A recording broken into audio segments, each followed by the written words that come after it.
What's up, everybody? This is Keith Jameson. I go by GatorGuy231 across the DFS industry. I realized I did not press live. I wish I would have.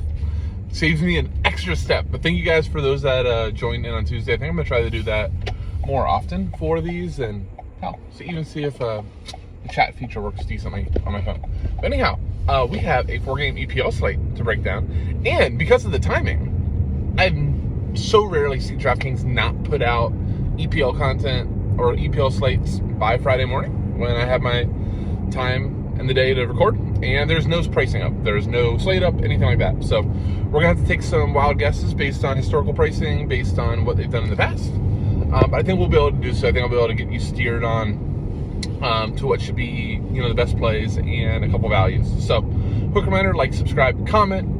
Really do appreciate we hit 4,000 followers on this channel, which is just wild. Not anything that we ever have predicted when we started things. So I really do truly appreciate all of you, especially you soccer folks that have stuck with it. So really do appreciate it. Let's get right into it.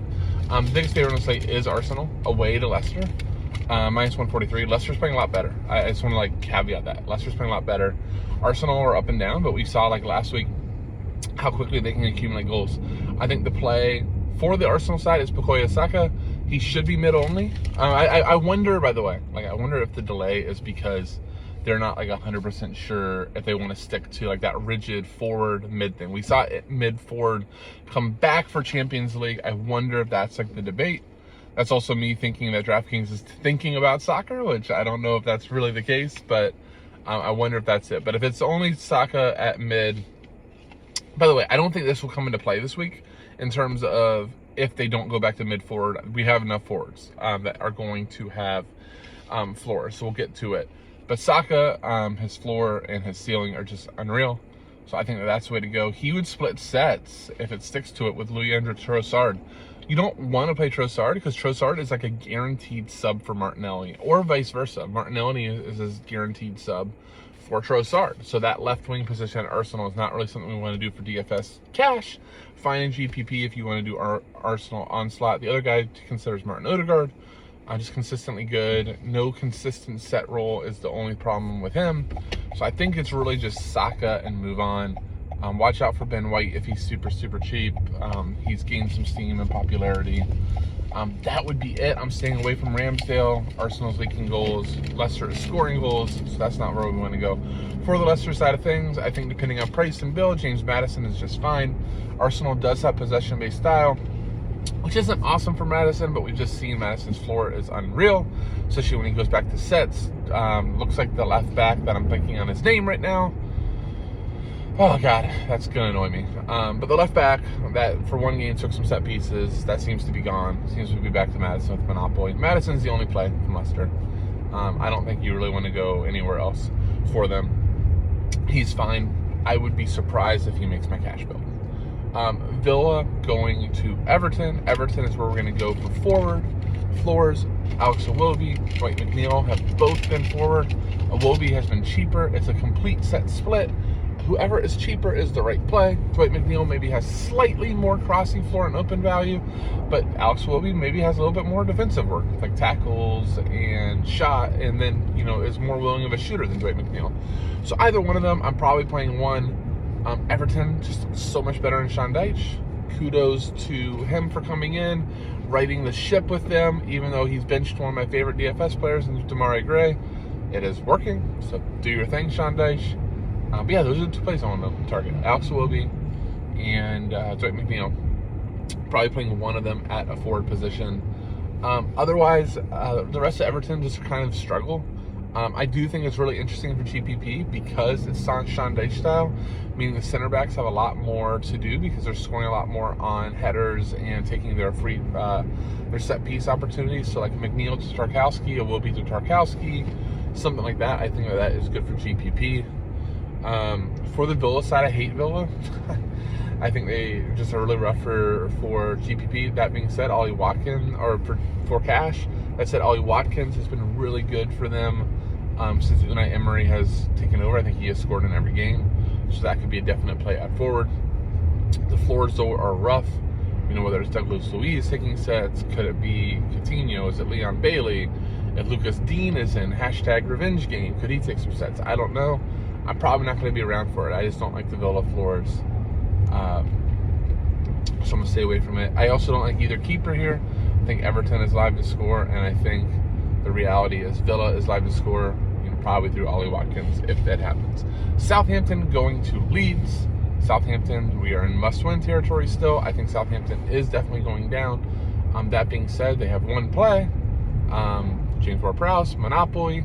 If he gets a free kick out of the box, we know it's going in at this point. He's just that good. Leeds leaks goals. That's what they do, no matter who the manager is. So I do like Ward-Prowse. It'll really depend on price and build, but he is a top echelon midfield play for me. I'm passing on the rest of Southampton. I don't need any of them. I'm a lot more interested in the Leeds side of things because Southampton is probably going down. A big reason they're going down is because their defense is absolutely terrible. Gavin Bazanow is a good goalkeeper in the future. He's not a great goalkeeper now. So a lot of guys in Leeds are in play. Jack Harrison looks like he is back on set pieces. You always have to watch out. Mark Roca is in. He could take some. And then Gianotto takes some randomly. I really like Gianotto, regardless if he's going to take sets or not. As a forward, he is just very, very lively. Draws fouls, shoots, causes all sorts of problems. He, for those that don't know, like the prospect profile for Gianotto, made up to Serie A really early, made an Italy national team appearance, I think at like 18 or 19. He is a very, very, very highly sought after prospect who is looking really good in the EPL for a bad team. This is the type of matchups that you just love those type of guys and profiles in. At home, we know Leeds has a huge advantage. Leeds needs 3 points. Like, this is a game both of these teams need 3 points. It's going to be huge in the relegation battle. Either one of them gets it. Really like the Leeds side of things. So Harrison, Gianotto. You could play like a Rodrigo up top, whether it's Rodrigo or if it's Bamford. I probably don't play that other wing position, whether it's Somerville or whoever else they're putting over there. I'm like blanking who else they've tried. I think it's Somerville at this point under the new manager. But yeah, I like Gianotto the most. Jack Harrison shortly behind. He's going to be that upper echelon midfield territory because I do think Leeds will score 2 or 3 goals here. Leeds is my GPP stack. So I'm playing a few attackers. I really like Leeds here. Last game, Forest and West Ham. Let's start on the West Ham side. Jared Bowen is a lock cash forward, so we're probably in cash. We could even play 3 forwards. We could play Gianotto, but we're going to play Bowen. We're going to play one of Iwobi or McNeil, and then we're considering Gianotto, depending on build, depending on pricing, depending on how many mids we want to jam.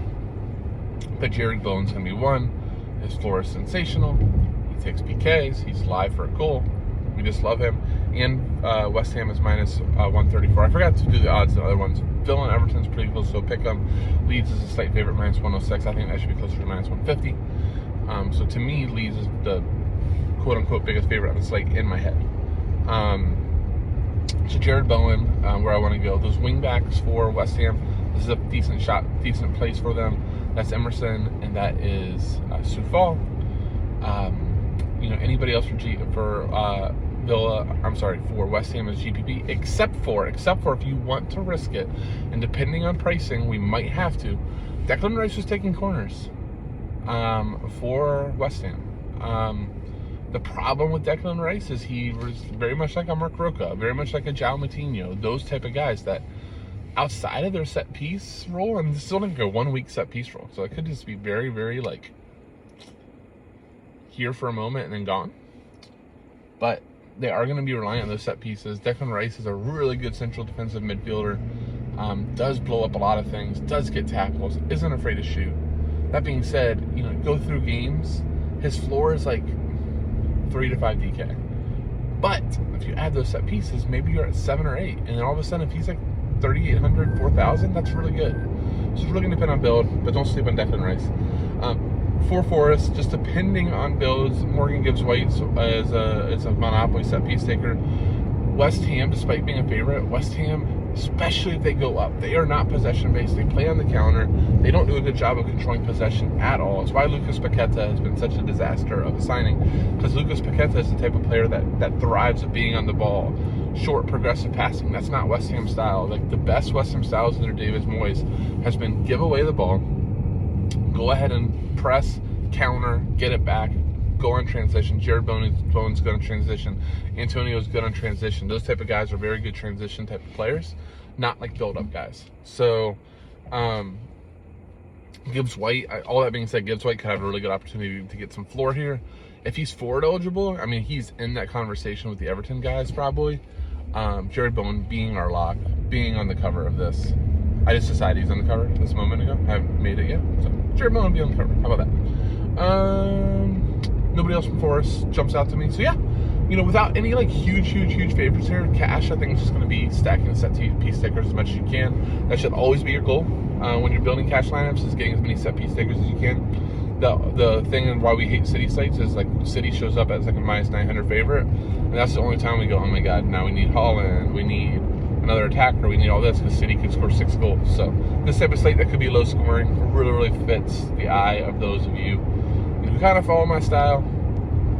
Set piece takers, wide guys, let's get the floors, let's have everybody chase the goals, and we will beat them. Thank you guys so much for watching. Sorry again that this time being taped is when I don't have salaries, but I think the build, as you can see, kind of fits for itself, and then you know, use that defender area to save up some salary. All right, thank you guys for watching. Good luck tomorrow. See ya.